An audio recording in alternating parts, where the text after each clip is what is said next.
Everyone, welcome to my channel. इस video में हम समझेंगे कि कंज्यूमर फोरम में कैसे कंप्लेंट फाइल करनी है, कब कंज्यूमर फोरम अप्रोच कर सकते हैं, कौन कंप्लेंट फाइल कर सकता है, कब कंप्लेंट फाइल कर सकते हैं, क्या प्रोसीजर है। तो चलिए समझते हैं।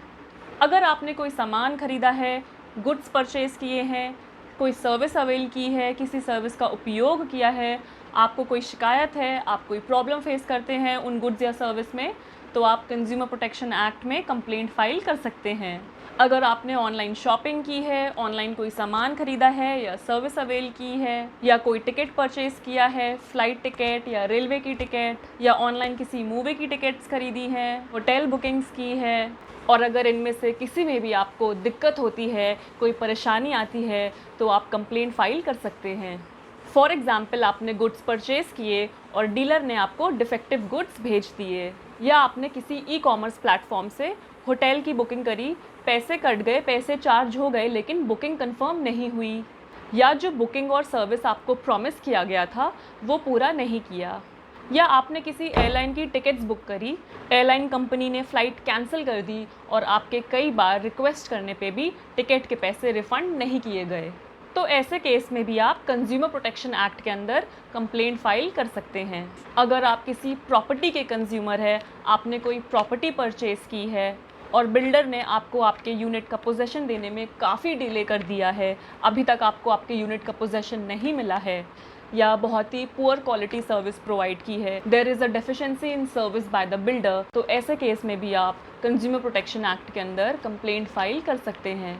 So these are the grounds for filing a consumer complaint. आप इन्हें एक बार पढ़ लीजिएगा। चलिए अब देखते हैं कि कौन कंप्लेंट फाइल कर सकता है। Who is a complainant under consumer protection act 2019?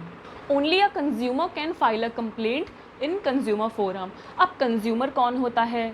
कोई भी पर्सन अगर कोई गुड्स खरीदता है, कोई सामान खरीदता है फॉर अ कंसिडरेशन, चाहे वो कैश में हो या क्रेडिट में हो, तो वो कंज्यूमर है। लेकिन जो ये गुड्स परचेज़ किए हैं वो रीसेल या कमर्शियल पर्पस के लिए नहीं होने चाहिए, वो गुड्स उस पर्सन के खुद के कंजम्पशन के लिए होने चाहिए।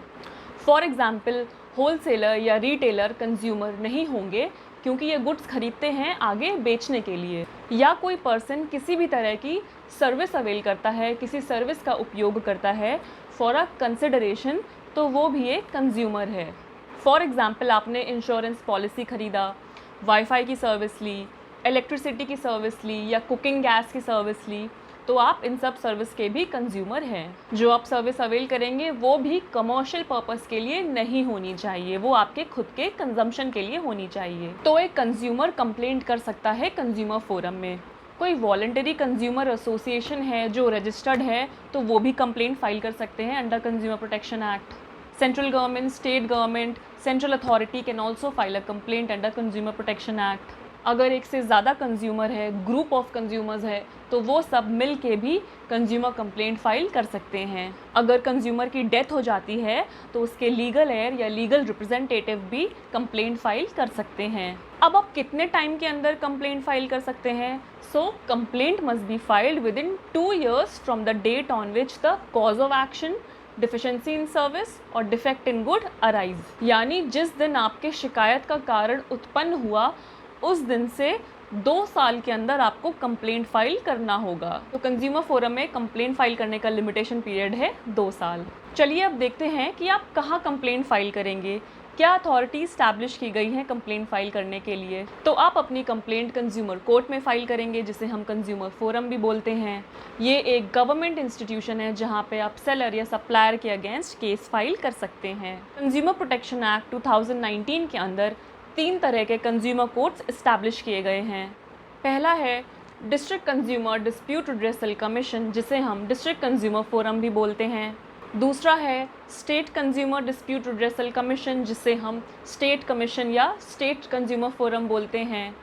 And last is national consumer dispute redressal commission, जिसे हम नेशनल कमीशन या नेशनल कंज्यूमर फोरम बोलते हैं। चलिए इन फोरम्स की जुरिस्डिक्शन को डिस्कस करते हैं।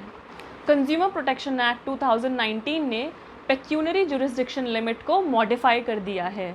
आप जो अमाउंट क्लेम करना चाहते हैं, अगर उसकी वैल्यू 1 करोड़ से कम है तो आप डिस्ट्रिक्ट कंज्यूमर फोरम में कंप्लेंट फाइल करेंगे। अगर आपकी कंप्लेंट वैल्यू यानी क्लेम अमाउंट 1 करोड़ या 10 करोड़ के बीच में है तो आप स्टेट कमीशन में कंप्लेंट फाइल करेंगे। अगर कंज्यूमर डिस्ट्रिक्ट फोरम के डिसीजन से सेटिस्फाइड नहीं है, अगर वो डिस्ट्रिक्ट फोरम के फैसले से खुश नहीं है, तो वो स्टेट कमीशन में अपील कर सकता है।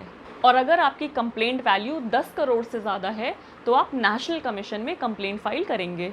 और अगर आप स्टेट कमीशन के फैसले से खुश नहीं हैं तो आप नेशनल कमीशन में अपील कर सकते हैं। अगर आप नेशनल कमीशन के डिसीजन से भी सेटिस्फाइड नहीं हैं तो आप सुप्रीम कोर्ट में अपील कर सकते हैं।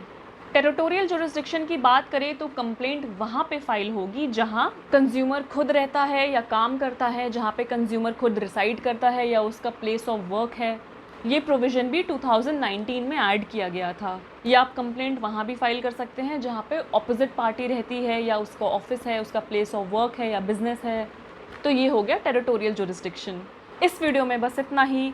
नेक्स्ट वीडियो में हम समझेंगे कि कैसे कंप्लेंट फाइल करेंगे कंज्यूमर फोरम में, क्या प्रोसीजर है कंप्लेंट फाइल करने का, कितनी फ़ीस लगती है, कैसे कंप्लेंट ड्राफ्ट करें।